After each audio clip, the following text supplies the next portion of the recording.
మే 11, 2024 మంగళవారం. పంచాంగం శ్రీ క్రోధీనామ సంవత్సరం, ఉత్తరాయణం, గ్రీష్మ ఋతువు, జ్యేష్ఠమాసం, శుక్లపక్షం, పంచమి, సాయంత్రం 5:48, తదుపరి షష్ఠి, ఆశ్లేష రాత్రి 12:24, తదుపరి మక. అమృత గడియలు రాత్రి 10:41 నుంచి 12:24 వరకు. వర్జం మధ్యాహ్నం 12:24 నుంచి 2:06 వరకు. దుర్ముహూర్తం ఉదయం 8:04 నుంచి 8:56 వరకు. తిరిగి రాత్రి 10:53 నుంచి 11:17 వరకు.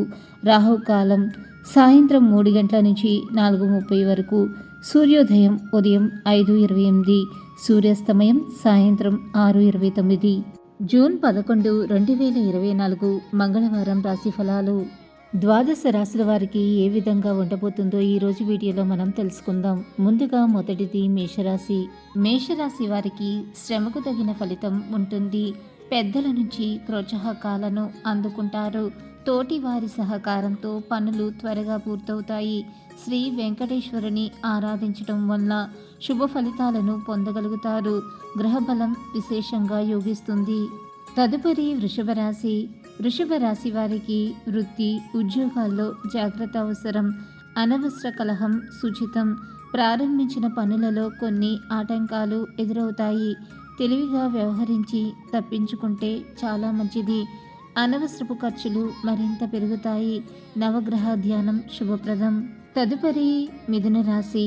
మిథున రాశి వారికి చిత్తశుద్ధితో చేసే పనులు ఫలిస్తాయి.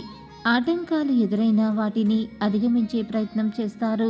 ఇతరుల వ్యవహారాలలో జోక్యం చేసుకోకపోవటం చాలా మంచిది. ఆరోగ్య విషయంలో శ్రద్ధ అవసరం. శ్రీ లక్ష్మీ స్తుతి చదవటం వలన శుభ ఫలితాలను కలుగుతాయి. తదుపరి కర్కాటక రాశి. కర్కాటక రాశి వారికి మంచి సమయం నడుస్తుంది. వ్యాపారంలో అనుకూలమైన ఫలితాలు ఉన్నాయి. విందు వినోద కార్యక్రమాలలో పాల్గొంటారు. ఈశ్వర సందర్శనం ఉత్తమ ఫలితాలను ఇస్తుంది. గత వారం కన్నా గ్రహబలం మరింత పెరిగింది. తదుపరి సింహరాశి. సింహరాశి వారికి అనుకూల ఫలితాలు ఉన్నాయి. కొన్ని ముఖ్యమైన విషయాలలో ఆలస్యం చేయకండి. కొన్ని విషయాలలో మనోనిబ్బరంతో ముందుకు సాగండి. మంచి చేకూరుతుంది. ఆరోగ్యపరమైన పద్ధతులను అవలంబించటం చాలా మంచిది. గోసేవ చేయటం మంచిది. తదుపరి కన్యరాశి. కన్యరాశి వారికి ధర్మసిద్ధి ఉంది. దైవ బలంతో పనులను పూర్తి చేస్తారు. ఉద్యోగులకు శుభకాలం. బుద్ధి బలం చాలా బాగుంటుంది. బంధుమిత్రులను కలిసి సంతోషంగా ఉల్లాసంగా గడుపుతారు. ఇష్ట దైవాన్ని దర్శిస్తే మంచి ఫలితాలు సొంతమవుతాయి. తదుపరి తులారాశి. తులారాశి వారికి మంచి కాలం. కాలాన్ని సత్కార్యాల కోసం వినియోగించండి. గొప్ప ఫలితాలను అందుకుంటారు. మీ ప్రతిభతో అసాధ్యాలను సుసాధ్యం చేస్తారు. మానసిక ఆనందాన్ని కలిగించే సంఘటనలు చోటు చేసుకుంటాయి. ఒక శుభవార్త మనస్సంతోషాన్ని కలిగిస్తుంది. శ్రీ ఆంజనేయ స్వామి సందర్శనం శుభప్రదం. తదుపరి వృశ్చిక రాశి. వృశ్చిక రాశి వారికి భవిష్యత్తును దృష్టిలో ఉంచుకుని నిర్ణయాలు తీసుకోవటం ఉత్తమం. ఎన్ని ఆటంకాలు ఎదురైనా వాటిని అధిగమించి అనుకున్నది అనుకున్నట్లుగా సాధిస్తారు. మనసు అనవసరపు ఖర్చుల వైపు మళ్ళుతుంది. ఇతరుల వ్యవహారంలో జోక్యం చేసుకోకపోవటం చాలా మంచిది. శ్రీ లక్ష్మీ గణపతి ధ్యానం మంచిది. తదుపరి ధనుసు రాశి. ధనుసు రాశి వారికి మనోభీష్టం నెరవేరుతుంది. మీ రంగాలలో అనుభవజ్ఞులు సలహాలు అమృత గుళికలుగా పనిచేస్తాయి. కొన్ని సందర్భాలలో సర్దుకుపోయే మనస్తత్వం మీకు గొప్ప ఫలితాలను తెచ్చిపెడుతుంది. దుర్గా ధ్యానం శుభప్రదం.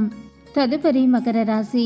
మకర రాశి వారికి ప్రారంభించిన పనులలో పెద్దల సలహాలు మేలు చేస్తాయి. బంధుమిత్రులతో కలిసి కొన్ని కీలకమైన పనులను పూర్తి చేయగలుగుతారు. విష్ణు సహస్రనామ పారాయణం చేస్తే ఇంకా మంచిది. తదుపరి కుంభరాశి. కుంభరాశి వారికి మంచి ఆలోచనలతో విజయాన్ని అందుకుంటారు. చిత్తశుద్ధితో పనిచేసి విజయాలను సొంతం చేసుకుంటారు. బంధువులతో సంతోషాన్ని పంచుకుంటారు. శ్రీ ఆంజనేయ ఆరాధన శుభప్రదం. తదుపరి మీనరాశి. మీనరాశి వారికి మీ రంగాలలో శ్రమతో కూడిన ఫలితాలు ఉంటాయి. అనవసరపు ఆలోచనలు దరిచేరనీయకండి. స్థిరాస్తి కొనుగోలు వ్యవహారాలలో ధైర్యంగా ముందుకు సాగుతారు. తొందరపాటు నిర్ణయాలను తీసుకోవద్దు.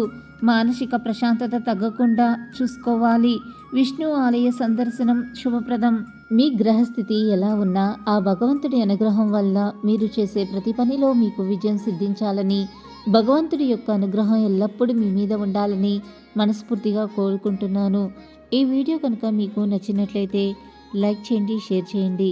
మరిన్ని ఇంట్రెస్టింగ్ వీడియోస్ కోసం మన ఛానల్ని తప్పకుండా సబ్స్క్రైబ్ చేసుకోవటం మర్చిపోకండి. ఇంకొక సరికొత్త వీడియోలో మళ్ళీ కలుసుకుందాం.